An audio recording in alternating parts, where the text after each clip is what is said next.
In this lesson, we will be learning how to graph cube root functions. In a previous lesson, we learned how to graph square root functions, and this is going to be very similar. I will be doing problems number 1, 2, 3, and 6 to get us started, and 7. Alright, you should be able to do the rest by yourself. So, let us become very familiar with the parent function, which is what problem number 1 is, the cube root of x. So in terms of transformations, there won't be any, so just go ahead and write parent function. Alright, this is the parent function.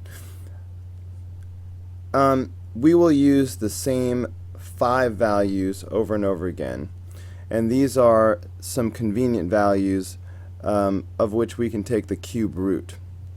Now, for a cube root, we can do negative numbers. 8 is a perfect cube, okay? The cube root of 8 is 2, alright? Because 8 equals 2 times 2 times 2. In other words, 8 is 2 to the third power. So the cube root of 8 is 2. Similarly, the cube root of negative 8 is negative 2, because negative 8 is negative 2 times negative 2 times negative 2. Okay? But we can also do the cube root of negative 1 and positive 1 and 0. So the cube root of negative 1 is negative 1. The cube root of 0 is 0. The cube root of 1 is 1.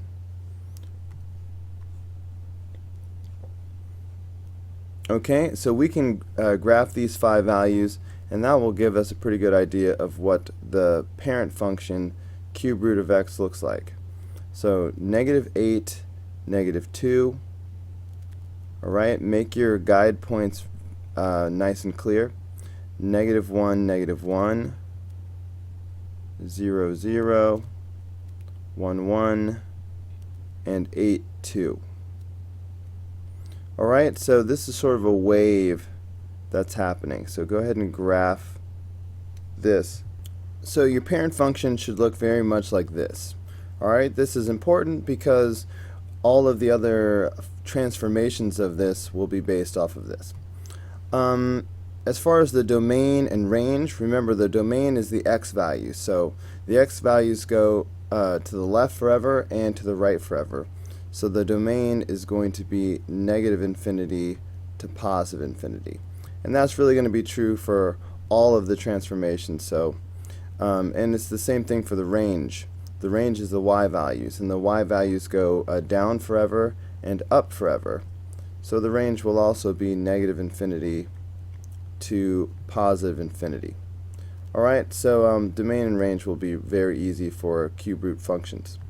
So of course for problem number 2, we're going to start off by graphing the skeleton of the parent function, and then we will do the necessary transformations. Okay, so in other words, we are still going to use these same values. So we're going to use negative 8, negative 1, 0, 1, and 8. Alright, and we're still going to get negative 2, negative 1, 0, 1, and 2, because we're still doing just the cube root. Oh, why did I put a 3 right there? I meant to put the cube root of x. Okay, that's what we're doing right here. We're not going to do the minus 2 and the plus 1 on the table. We'll just do that on the graph. So let's go ahead and graph these same points that we did before. So negative 8, let me zoom in.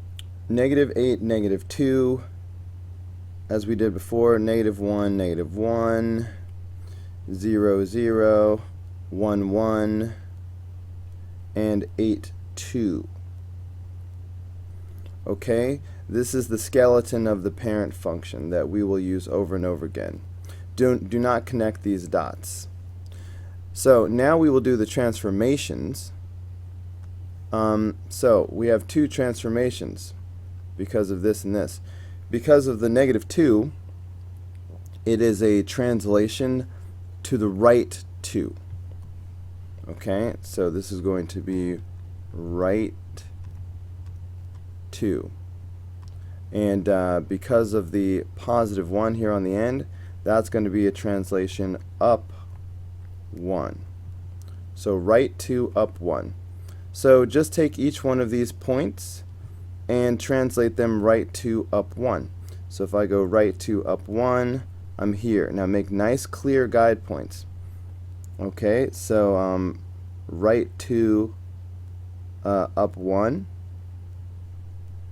right 2, up 1, right 2, up 1, and right 2, up 1.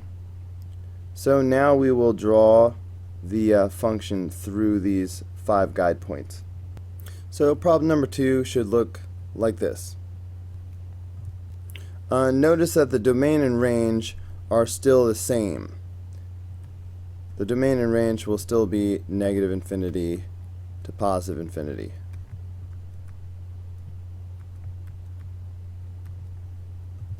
Alright, take a look at problem number 3. Notice the presence of the a value. Okay, when I talk about the a value, I am talking about the number that's in front. This could be a vertical stretch if it's bigger than 1, or a vertical compression if it's less than 1, like 1/2 or something.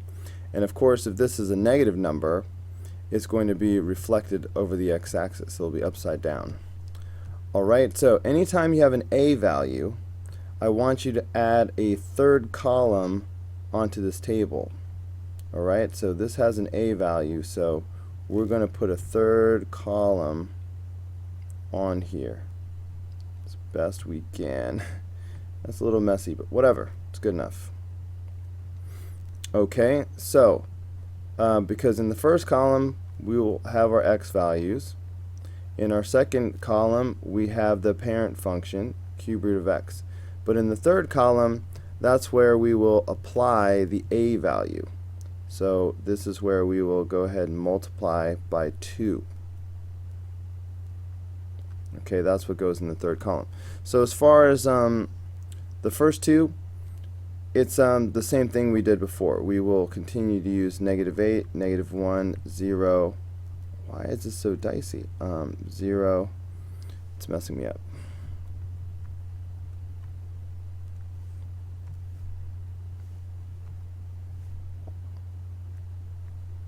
1 and 8. Okay, and so the cube root again will be -2, -1, 0, 1, and 2. So again, let's start by, no, let's not graph this. So when you have an a value, apply the a value first. Don't bother graphing this at all, not even the skeleton. We will only graph with the a value. Okay, so let's go ahead and apply the a value now. So we're multiplying by 2, so that's going to make this -4 and -2 and 0 and 2 and 4. So when you do the third column, you will disregard the middle column here. So we will be graphing -8, -4, -1, -2, and so on. So -8, -4 is going to be right here. Make your guide point nice and clear. -1, -2 will be right here. And then 0, 0. And then 1, 2. And then 8, 4. Now, because there's no translation, there's no nothing being added or subtracted, this will actually give us the final answer. So we will go ahead and draw the curve through these 5 guide points. So number 3 should look like this. Alright, now as far as transformations, there's only one transformation. this a value of 2 represents a vertical stretch by a factor of 2. Right? All of the points are 2 taller in both directions. So vertical stretch by a factor of 2. Alright, of course the domain and range are still negative infinity to positive infinity.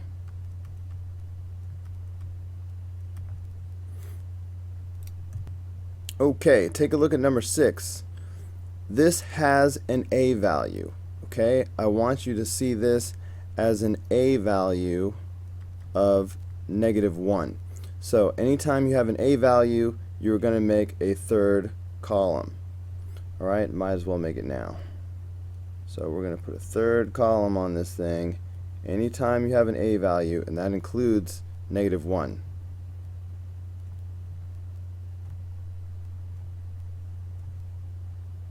Okay, so again, first column is x values. The second column is where we do our cube root. Okay, and that doesn't change. But the third column is where we apply the a value. Okay, so here's where we will do negative cube root. In other words, we'll multiply everything by -1. But let's start off with our good old parent function. So we will start off using -8, -1, 0, 1, and 8 every time. And now we'll do the cube root. So that's -2, -1, 0, 1, and 2. Now we'll apply the a value. So we will multiply all these by -1. That'll make this +2, +1, 0, -1, and -2. Okay, we will not do the +5. We will do that on the graph only. So once we have a third column, we will disregard the previous column and we'll use this one instead. So let's go ahead and graph this as a skeleton only. Do not connect these points because we haven't done the translation yet. Alright, so we'll have our -8, 2 will be here. So -8, 2. Make your points very clear. -1, 1, 0, 0, +1, -1, and +8, -2. Okay, so this is the parent function with the a value that we graph. We do not graph the parent function without the a value. Okay, do not connect those dots. Now we will do the transformation, and there's only one transformation. This +5 is a transformation of up 5, a translation up 5. So we will simply take each one of these points and move them up 5. Okay, so up 5, up 5, up 5, up 5, and up 5. And of course we will draw the curve through those guide points. Please make your guide points very clearly visible. So number 6 should look very much like this. As always, the domain and range are -infinity to +infinity. Alright, based on what you've already seen, you should be able to do problem number 7 by yourself. So please pause the video, try to do problem number 7 by yourself, and then run the video and verify that you did the problem correctly. This will be the last problem. Okay, so hopefully you pause the video as instructed, because you're good kids. Okay, we have an a value. So I've told you, anytime we have an a value, we're going to put a third column on this table.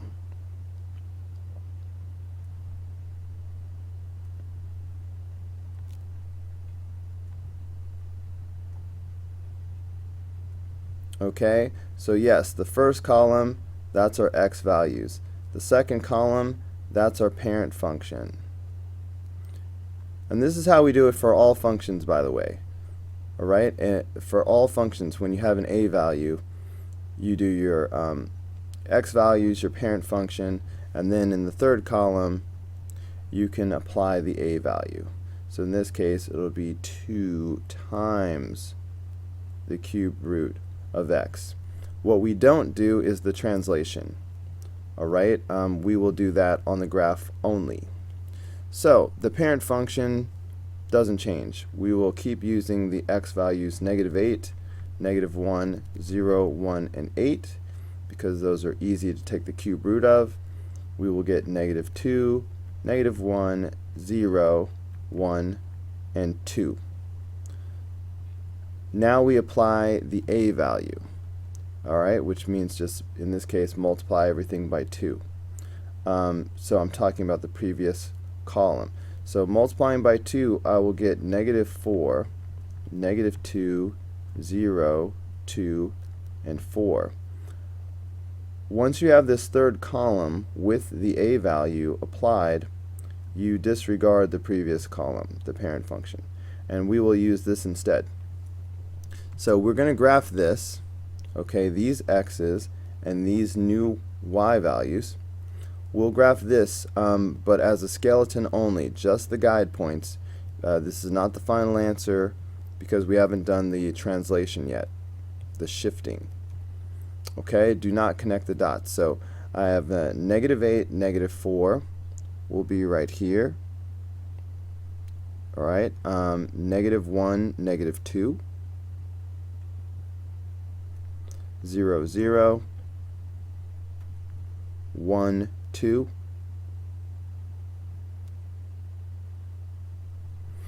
and 8, 4.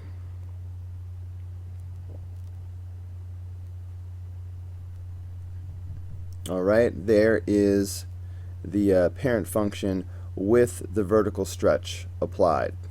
Do not connect those points. So now we will do the translation. Alright, so we have these two transformations. Because of the -1, this will be shifted to the right one. Because of the +4, it will be up 4. So this is right and up. So let's go ahead and record this right here. We're supposed to write what our transformations are from the parent function, and let's just write those down. Because of that a value of 2, we had a vertical stretch by a factor of 2, and as we said, we'll move right 1 and up 4 because of these. This is always the opposite of what you would normally think. Okay, so that's what we'll do. We will take each one of these points and move them right 1 and up 4. Hold on. Okay. So here I go. Right 1 and up 4. Make your guide points very clear. Right 1, up 4.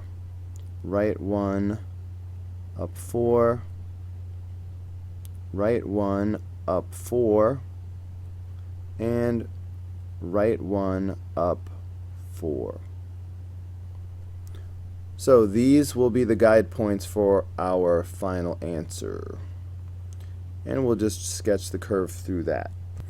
So number 7 should look very much like this. And of course the domain and range continue to be -infinity to +infinity. Alright, that's going to be the end of this video. With those examples to anchor you, you should be able to do all of the other problems on your own.